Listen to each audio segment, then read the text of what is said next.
Hey everyone, it's Jeff Farina with Pocketnow.com. So far, in regards to the Samsung Continuum, you've seen us unbox this device. You've also seen us give you a better look at the hardware that makes up this unique device. Well, now it's time to actually dive deeper into the software and show off mainly that ticker screen that this device brings to the table. So let's go ahead and get started.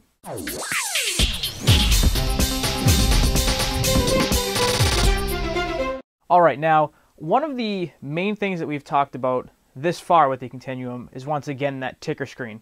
Now what Samsung has actually done is incorporated what they call a grip sensor. So actually on the sides of the device itself, it has a sensor that when you actually pick the phone up and put it in your hands, that ticker screen, and only that ticker screen, will actually turn on and show you some of your notifications. So we're going to go ahead and give you a demonstration of that right now.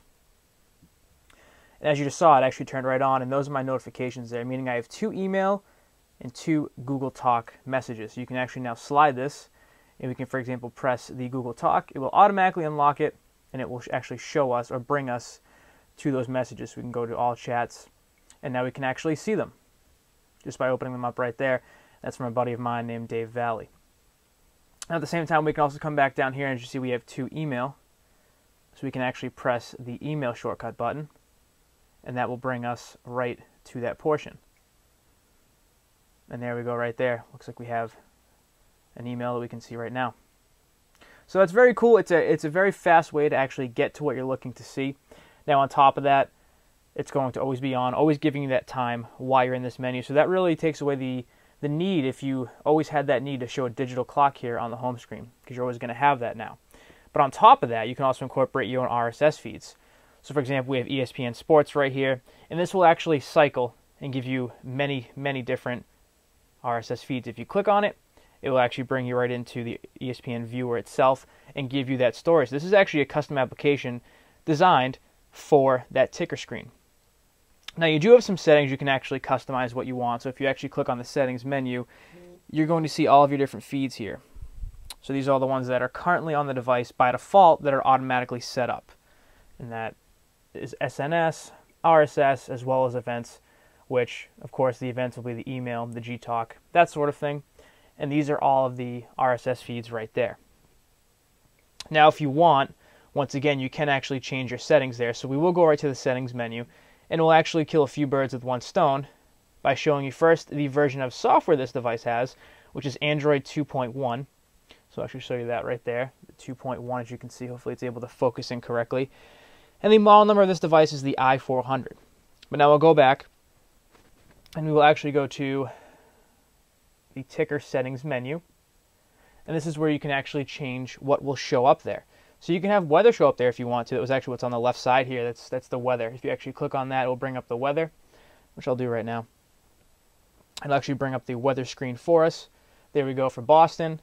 And of course, this is showing a moon with some clouds right now because it is nighttime, or it's getting to be nighttime. It gets fairly dark in New England this time of the year, so that's why it's showing the moon. But it also is cloudy. So if I were to do this in the morning, it would bring this icon more or less and show it down here, which is very cool. We're going to go actually back to the settings menu now, though, so we can see that one more time and kind of dive deeper into what this offers. So once again, you have the social networking too. So actually, if we click on this, you can see that you can put Twitter, MySpace, and Facebook to actually show up on that ticker.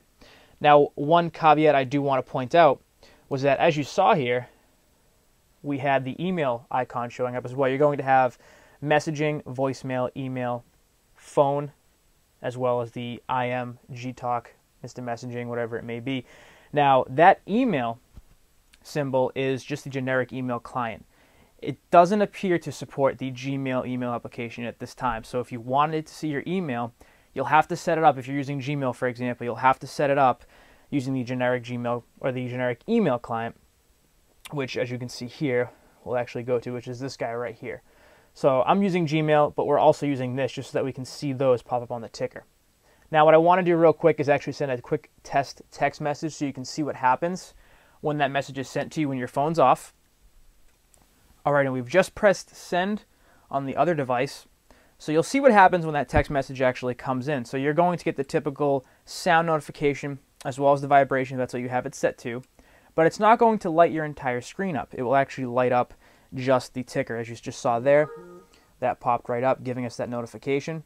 Now if you want to actually click on that, so for example we have the grip sensor, so now we can actually click on the message itself, and that will bring us right into it. There is quite a bit of software here that we could spend much time talking about, but instead we're going to show you a few key aspects aside from that ticker that we already showed you. You're going to, of course, have the Bing search bar, which is an acquired taste. Either you like it or you don't. But they're also going to include the Blockbuster application so you can watch streaming video and that sort of thing online. Now, as you see, we have the VZ Navigator. However, we've installed the Google Maps navigation, which is the free version instead. Now, they've also included Nuance voice commands for their version of the voice dialing and that sort of thing. Now, as you'll see, this is actually going to pop right up. And it's not going to work because I'm going to be talking while we're doing this. And unfortunately, if I have it call someone, it shows their number. But I'm just going to show you the list of commands here. As you can see, you can call someone, you can send someone a message, you can go to a certain menu, you can add locations. It's very cool what you can do. This is pretty in-depth as well.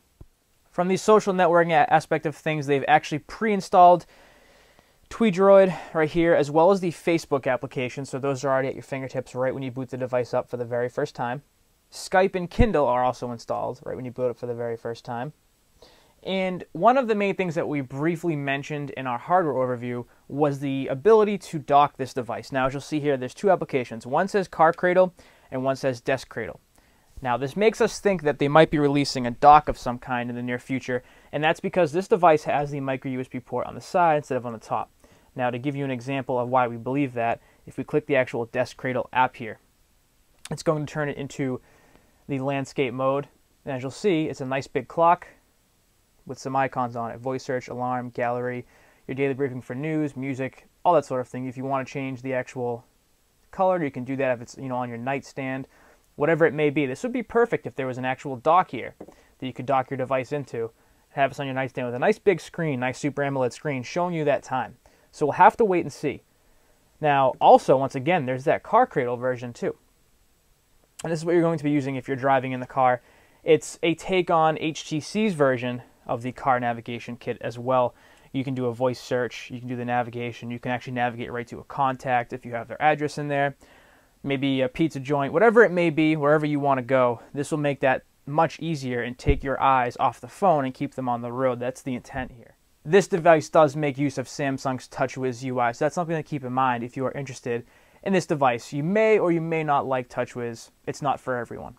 And lastly, one thing that I did want to show very briefly is the on-screen keyboard. It does feel somewhat cramped at times. When you're actually trying to type on the screen, it's somewhat narrow and it can be a pain to hit certain characters. However, it does do a very good job of actually making sure that things are accurate. And if you do miss a letter, the auto prediction and the autocorrect is very good. So, this has been the software overview of the Samsung Continuum. We're very excited to see what's capable and what's able to be done with this ticker screen down here in the bottom. We can see a future where you can even type out full Twitter updates from that screen without even having to unlock your phone. So we'll have to wait and see what happens. There's definitely a lot of potential there. If you like this video, please give it a thumbs up. And as always, thank you very much for watching, everyone. And stay tuned with the next video where we'll actually test the Samsung Continuum against one of its brethren, the Samsung Galaxy S. Thanks for watching, everyone.